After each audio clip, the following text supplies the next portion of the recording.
Hello, folks.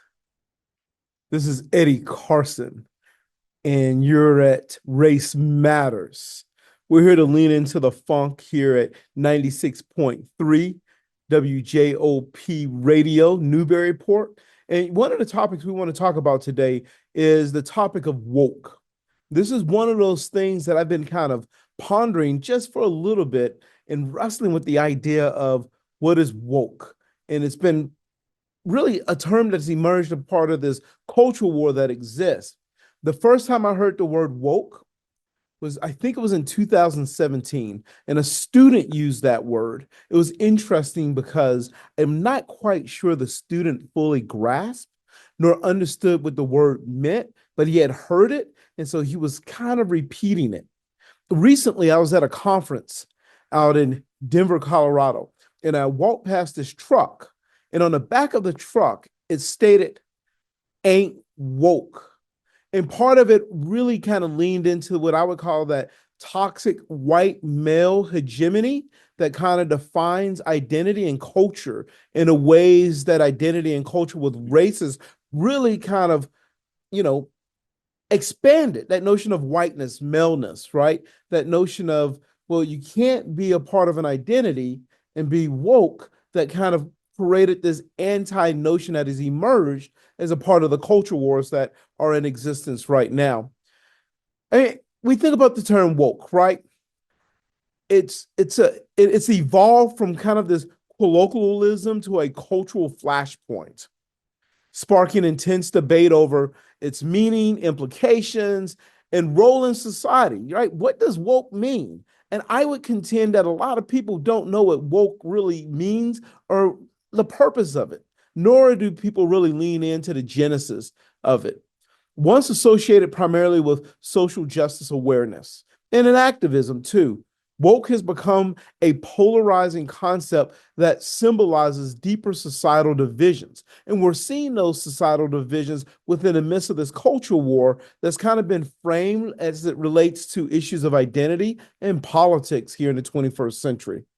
I know, 21st century, and oftentimes it feels like we've taken a couple, if not a number of miles backwards into the 20th century. Critics of the term woke argue that it fosters divisiveness, authoritarianism, a virtual signaling, while advocates, people such as myself, who champion it as a vital tool for combating injustices and promoting equity. I think it's really important that we keep that in mind as we delve into the exploration of the term woke for this show. The term originated in really in the African American vernacular English. And if you're not familiar with that phraseology here, we use it as AAVE, as a call for awareness of racial and social injustices. You know, the African American vernacular English, the AAVA, really emerged as a way in which Black people started to own and take back language and really look to propagate messaging around symbolism of Blackness, wholeness.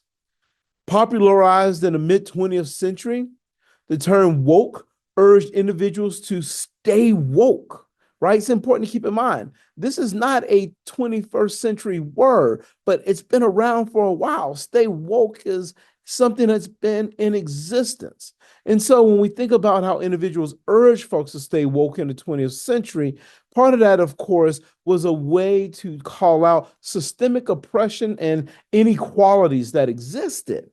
These things continue to manifest itself, right? Because again, one of the things we know is that oppression, inequality didn't all of a sudden come to an end when we got to the 21st century. If anything, we've seen, particularly with the rise of Black Lives Matter and a lot of social gatherings and organizations, it's become even more pronounced. But the term woke gained mainstream prominence with the Black Lives Matter movement, particularly when we wrestle with the elements around the 2010s, becoming a rallying cry for activists addressing police brutality, racial profiling, and other forms of systemic discrimination.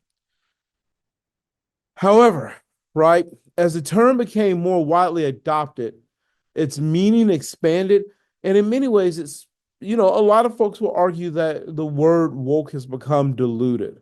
Woke began to encompass the awareness of broader range of issues beyond race, including gender inequality, LGBTQ plus rights, environmental and social environmental justice, and economic disparities that continues to populate throughout many of folks, not only in the United States, although that's really what we're centered and that's what we're talking about here, but throughout the world too.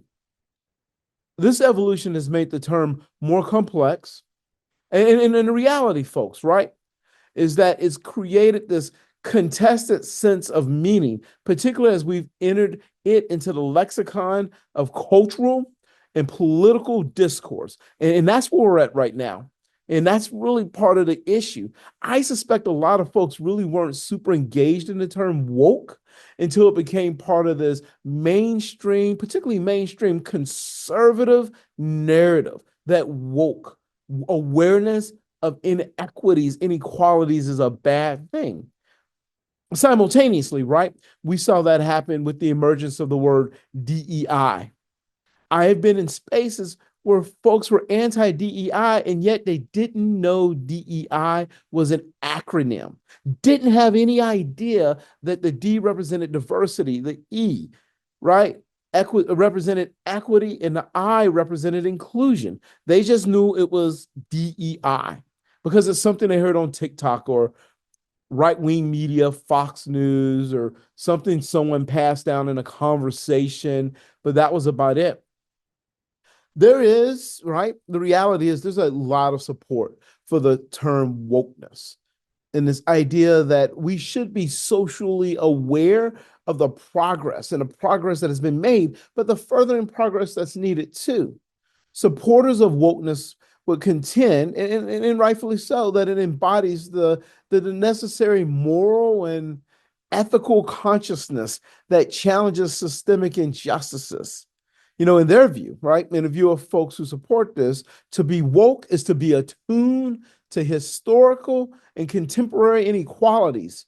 And part of this attuneness, folks, really focuses on delving in and seeking to dismantle the structures that perpetuate oppression. Folks who are going to advocate and support for this, they're going to go along and they're going to say, well, let's just stop for a second, right? Let's get away from the term woke or the definitional aspects of it. And let's think about what does it really mean in actuality. Yeah, woke is about awareness, encouraging individuals to critically examine societal norms and systems by shedding light on issues like racial discrimination, gender biases, and all those other things that are there. We foster a more informed and empathetic society. Case in point, movements such as the rise of the Me Too movement, climate activism, all of those have really relied on this notion of woke principle to galvanize public action and drive meaningful change. Right? The gravitas of this word woke is quite meaningful because, see, I don't think anyone would disagree with anything I just stated. Those are things that are necessary in order for us to really build a more inclusive society, a more inclusive culture that's there. Folks who would continue to support wokeness talks about how it really brings about this avenue of bringing folks in and inviting them into the party, right? Really creating an inclusionary and a more representative population that's there. This notion that wokeness emphasizes the importance of amplifying marginalized voices, right?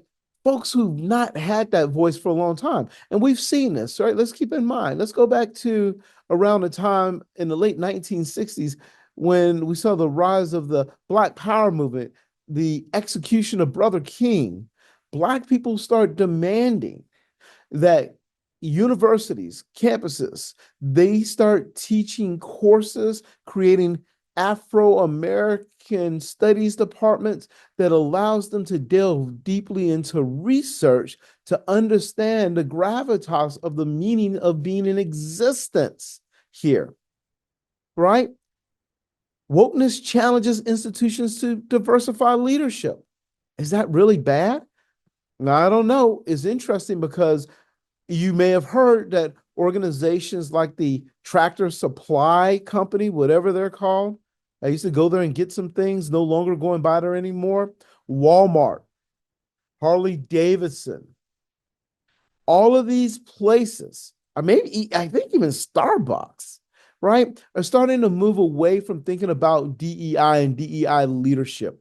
Places would really make it important to recognize the fact that we should support businesses where where women work, businesses that support female leadership, businesses owned by women or by BIPOC folks, Black, Indigenous, people of color.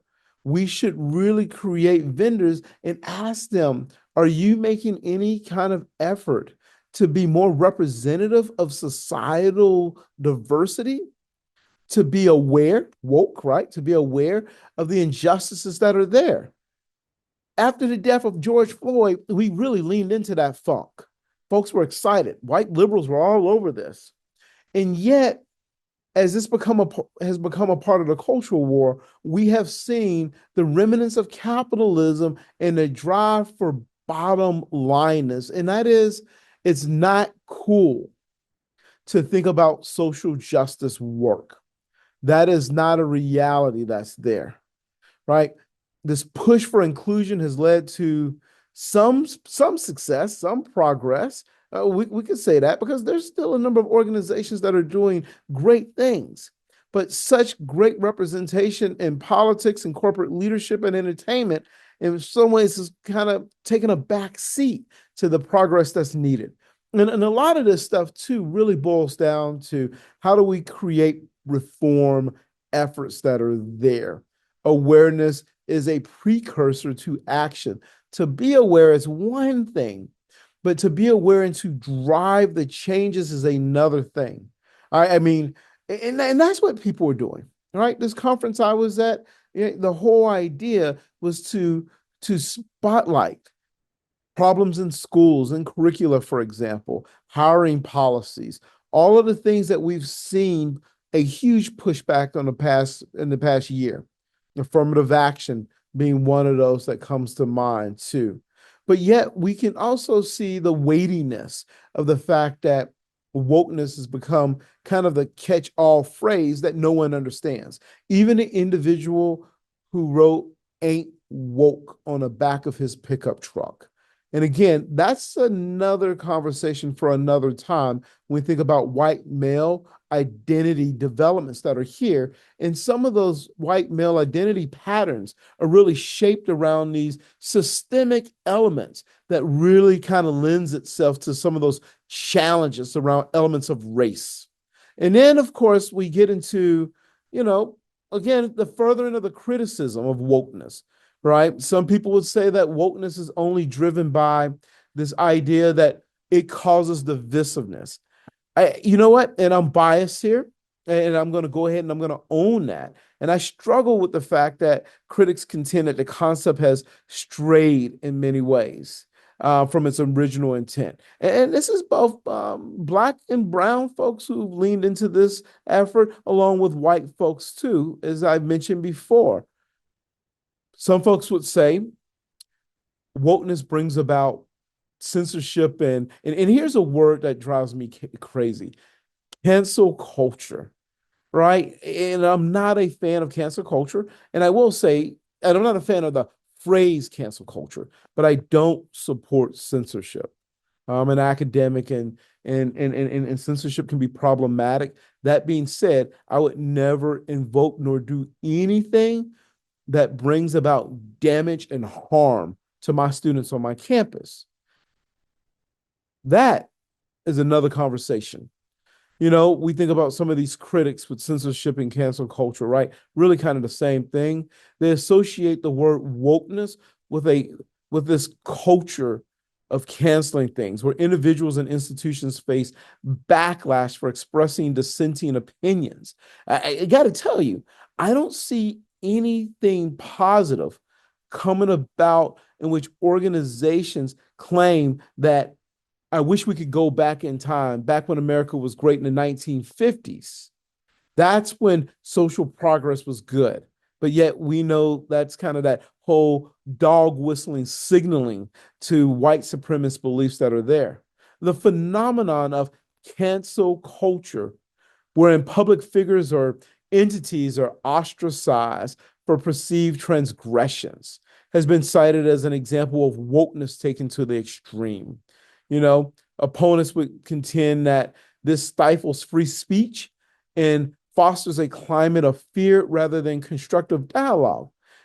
And again, that's what the anti-woke people are saying. Again, I bring pause because in this day and age, when we're seeing things being banned, such as books, curriculum, all of those things, that is coming from what I would call a far right extremism than it is from a more left or liberal perspective that's there too. Folks, I'm sharing a thought. I think my thoughts are scholarly. I feel like I'm highly informed, but yet it's your job to also do your additional homework on this too, and to disagree if you feel the case, because I am definitely open for dialogue, although it's more like a monologue that I have taking place right here and everything too, since I am without guests. You know, the other thing that critics would say is the fact that wokeness often manifests as a performative activism where individuals or corporations make symbolic gestures without really committing to meaningful change. And there's some truth to it too. I find it interesting, especially in the NFL, where there are very few black head coaches. They are always putting these things on the back of the end zone. It takes all of us, or do this or do that. Corporations really pushing for these things, but yet rolling back even on DEI initiatives. I mentioned Walmart earlier.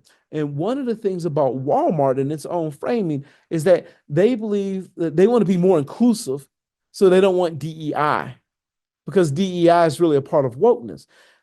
That is a paradigm that is incorrect. There's a falsity that's there. And folks are misinformed. And again, if some of these folks in businesses and corporations that happen to stumble across this podcast, I invite you to reach out to me. And I am more than happy to show up and engage in a way that could be informative and educational. Yeah, the other thing too that critics of wokeness would say is the fact that just wokeness, DEI, all of those things in general are polarizing, and they lend themselves to identity politics, right? The first thing I want to say about identity politics is that people do exist in their identities. It was women, queer folks, Black and brown folks, a number of other people who stepped out or who were not a part of what I would call the white male construct, who were denied freedom, denied the right to vote, to express themselves in the ways that are necessary. So commonsensically, it makes sense that folks are going to lean into identity politics as they really kind of articulate a fact that, hey, we're not being heard, right? Critics, they'll sit there and they'll say, by focusing on individual identities such as race or gender or sexuality, and these folks would make this contention, wokeness can overshadow commonalities and exacerbate divisions. This critique is often aimed at police, police, um, oh yeah, police practices, but not only that, but the practices of industries that bring harm to certain groups over other groups.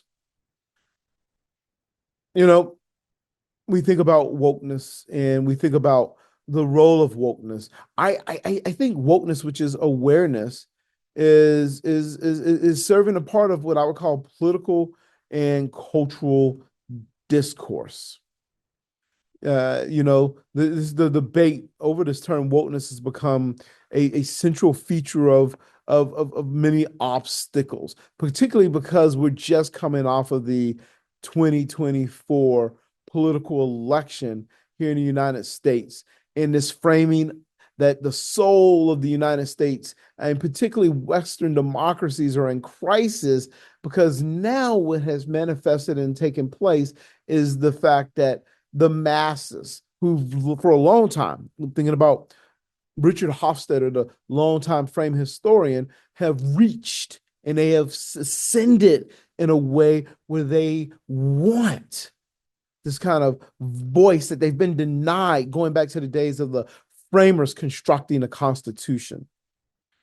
You know, on the left, the term is celebrated by some as a badge of moral clarity, of honor, while, others again criticizes overuse and the fact that maybe it's this potential to alienate moderate allies, for example. So folks who are in the middle, for whatever the middle means, right? The cultural implication of wokeness are equally significant, people. And that's something we've got to keep in mind. Corporate marketing campaigns to schools in terms of curricula, the influence of woke ideology becomes this evident paradigm that's kind of framed a lot. There's this sense of pervasiveness that has sparked backlash, with some labeling it as an imposition of political correctness. And remember now, right? At one point, political correctness was the word people hated. There's this disdain towards political correctness. Stop being so PC about things. I think we get to a point where we have to articulate, right, this notion of pluralism. And maybe how do we balance wokeness or awareness and pluralism that's there? And wokeness seems different when you take out wokeness and you use the word awareness, right? We think about, one of the ways that we can do that is, folks will say the importance of accountability. Supporters for wokeness, right? And I support being aware and informed. I'm not all caught up in these catchy phrases that will disappear, in a decade, probably less than that, right? But as a supporter and supporters for wokeness, I think we're right to emphasize accountability, whether addressing historical wrongs that have to be addressed or preventing future injustices by informing folks of what harm looks like. Accountability must be paired with empathy and proportionality. I think that is so true and so key. An overly punitive approach, it really does, right? It does. There's the risk of frustrating, potential allies. And I think we've seen that, because it's not just folks who are conservative who have turned the page against DEI, DEIB, woke culture and everything. Right? But we're seeing this from liberals. And then that gets into some racial identity aspect too, that is going to happen on another show, another episode. I believe that we've got to foster constructive dialogue. We've got to find a way where we can say, let's sit down and let's talk about it. Critics of wokeness, they will highlight the dangers of censorship and polarization that's there, and the fact that they believe wokeness drives those things. Open dialogue is essential for any healthy democracy. I think we're still in a democracy, right? And then that's something we want to pay attention to. Again, I'm starting to go down that rabbit hole. Another show, another episode, all of those things. But when we think about a healthy democracy, wokeness should not become a pretext for silencing dissent at all. Censorship, again, has not done anyone any favors. And the reality, of course, too, people, and I want to really make you aware of this, and that is the fact that censorship has really only been driven by right-wing cultures and right-wing societies. And we've seen that really come to fruition recently here in the United States. We can point our finger to the fascists of Nazi Germany, and really those problems that are there too. Those things are greatly concerning, and they should be concerning to you.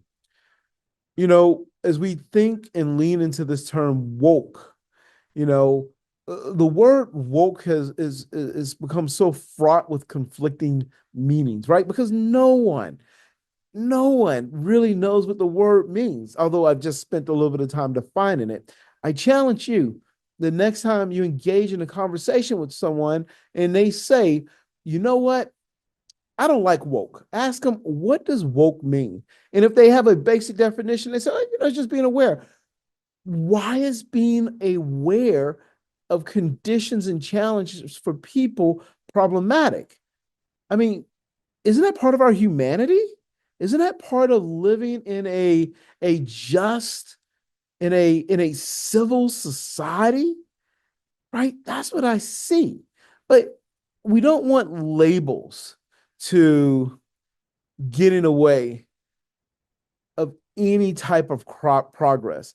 Now, some people will contend, well, maybe we should move away or move beyond labels to focus on shared goals. There will always be labels, people. There will always be some terminology that'll really enter into our lexicon, and we'll use that until we're exhausted with that word, and we'll move on to the next, because that's just part of the way pop culture goes. And we're not even talking about the role of pop culture within the cultural wars, but just pop culture. Hey, every day I learn a new word from students, and I sit there and I think, I have a good vocabulary, and I have no idea what you're talking about. I think recently I've learned the fact that a student referred to the fact that I'm eat. I don't even know what that means. Or I am I got the drip, or I'm dripping, or whatever. Again, generational thing, not pointing fingers, not being accusatory. I'm making a point, and that is language will always add in, language will continue to change and continue to evolve. And so people will say, let's not get stuck on labels, because they will move on. You know, as, as we ponder and we wrestle with these things, I want you to take notice and to be concerned that maybe at the bottom line of all things, we have lost our sense of empathy for the struggles of other people, right? This idea of not being empathetic of their struggles and the things they're going through, really focusing on this idea that, we're not going to worry about those people, right? Those people. And that's what happens, or the challenges that are there. Oh, my friends, that is what we need to pay attention. Paradigms are going to come, they're going to change, they're going to evolve, they may devolve, and we're always going to be here wrestling with this. I appreciate y'all giving me the microphone for a little bit here on my show, Race Matters. I am Eddie Carson. You're listening to 96.3 Joppa Radio, Newburyport, Massachusetts. Be well, and I hope you'll chime in.